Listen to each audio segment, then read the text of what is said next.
आदरणीय आदुराम जी मेघवाल, सम्मानित मंच और यहाँ सामने विराजे हुए सभी मेरे पिता तुल्य बुजुर्गगण, मात्रा शक्ति और युवा भाइयों, सबसे पहले तो मैं यहाँ जो मेरे बुजुर्ग बैठे हैं, जो मेरी बहनें बैठी हैं, जो मेरे युवा भाई बैठे हैं, मैं आप सबको बहुत बहुत धन्यवाद देती हूँ, क्योंकि पिछले विधानसभा चुनाव में जो आप सबने आशीर्वाद दिया, जो आप सबने मेरे सिर पर हाथ रखा, जो मेरे युवा भाइयों ने मेरा सहयोग किया, खास तौर से मेरी बहनों को धन्यवाद कि इन्होंने जो अपनी इस बहन का साथ दिया और मुझे एक मौका दिया आपकी सेवा करने का। जिस तरीके से आदरणीय रामदान जी और आदरणीय गंगाराम जी, उन्होंने पूरे क्षेत्र की जनता का उनके लिए काम किया, उनके लिए आवाज उठाई, चाहे कोई भी क्षेत्र हो, चाहे शिक्षा का क्षेत्र हो, चाहे पानी की बात हो। और मैं जब आपके बीच में आई तो ये संकल्प लेकर आई थी कि अपने बुजुर्गों के आशीर्वाद के साथ और आपके आशीर्वाद के साथ उनके दिखाए रास्ते पर चलते हुए आपकी सेवा का कार्य करूंगी। तो मैं बाड़मेर की 36 कौम की जनता को धन्यवाद देती हूँ कि उन्होंने मुझे ये अवसर दिया। उस वक्त 36 कौम की जनता ने एक निर्णय लिया और मुझे आशीर्वाद दिया, वो उस वक्त की जरूरत थी। मैं निर्दलीय विधायक बनी। निर्दलीय कहना मुझे पसंद नहीं, मुझे जनता की विधायक मैं अपने आप को मानती हूँ। तो उस वक्त की जनता का जनादेश था और वो निर्णय था।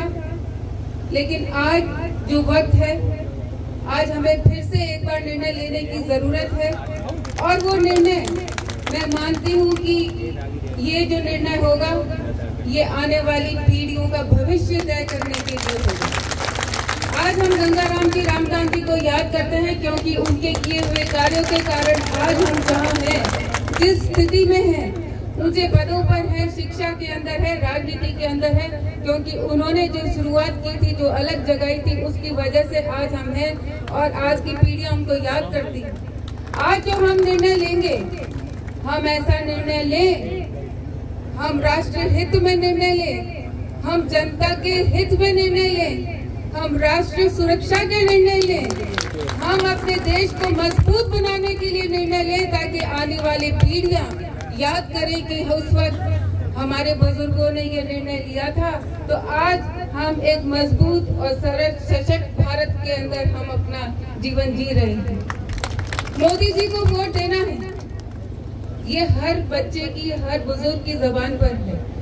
मैं मानती हूँ कि बहुत सारी शिकायतें हो सकती है, बहुत सारी कमियां हो सकती है, कुछ काम हुए, कुछ नहीं भी हुए होंगे, लेकिन सारी बातें करने के बाद आखिर में यही मुंह से बात निकलती है कि वोट तो मोदी जी को देंगे, चाहे कुछ भी हो जाए। और ये जरूरी भी है, जरूरी है, क्योंकि आज जो 10 साल में हमारा हिंदुस्तान आगे बढ़ा है, हमारा भारत आगे बढ़ा है, बात सिर्फ एक ट्यूबवेल या हैंडपंप या शहर के अंदर बनी नाली या एक लाइट की नहीं है।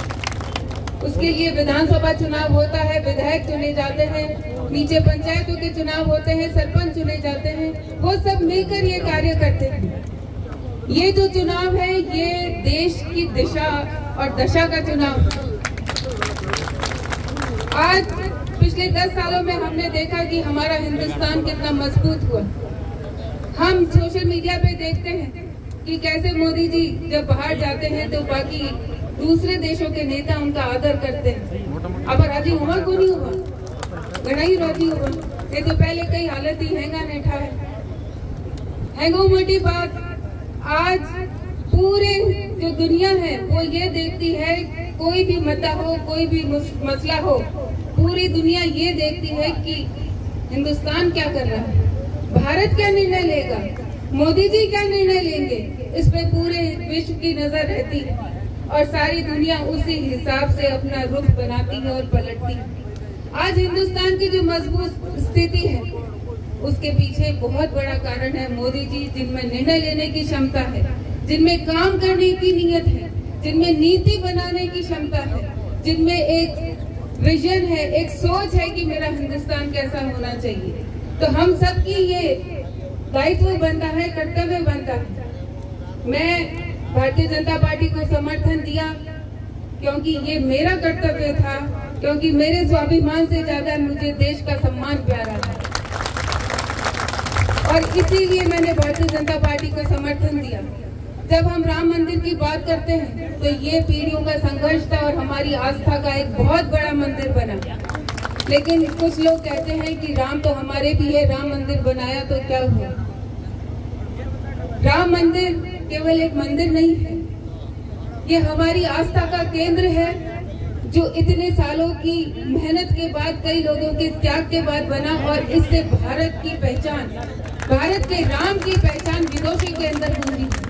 साथ ही साथ एक मंदिर ही नहीं बनता है, कहीं पर भी कोई निर्माण होता है, चाहे सड़कें बने, चाहे हाईवे बने, चाहे मंदिर बने, कोई भी चीज बने तो उसके आसपास युवाओं के रोजगार की व्यवस्था होती है।